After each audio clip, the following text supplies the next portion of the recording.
本屋さんに本を買いに行ったら、かわいい文房具をたくさん売っていました。シャーペン、ボールペン、ノート、定規、そしてペンケース。最近の文房具は本当にかわいいです。かわいい文房具を見ていたら、子供の頃のことを思い出しました。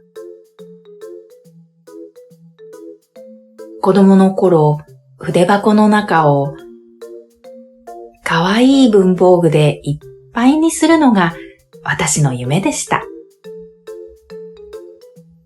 でも、子供の頃はお金がなかったので、欲しいものを全部買うことはできませんでした。大人になった今はお金はあるけれど、かわいい文房具は必要なくなりました。はあ、残念。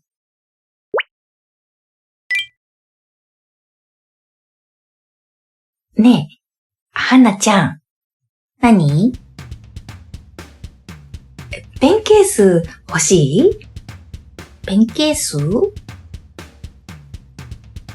でも、はなちゃんは学校に行ってないからペンケースはいらないよ。でも、小学生になったら必要だから今買ってもいいんじゃない？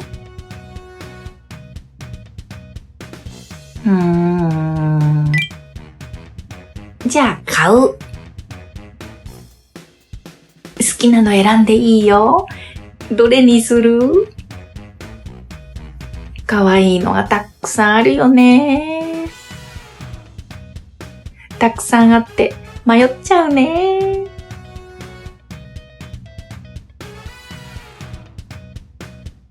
決めた。はなちゃん、これにする。どれ？これ。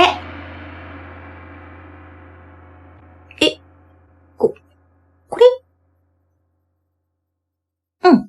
これ。こういうのとか、こういうのじゃなくて、これ。こういうのとか、こういうのでもなく、これ。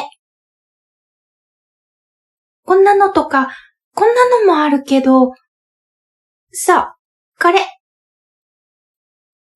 これ、お兄ちゃんのみたいでかっこいい。いつもお兄ちゃんのペンケースかっこいいなって思ってたの。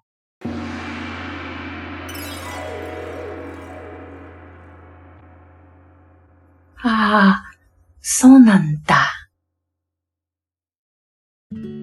お母さんはどれにする？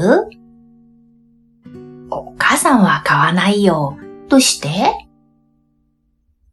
だって、お母さんはペンケース必要ないでしょ？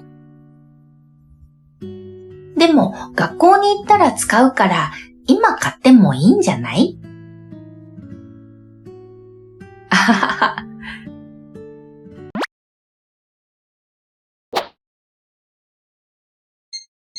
ありがとうございました。かわいいペンケースと韓国語の本を買いました。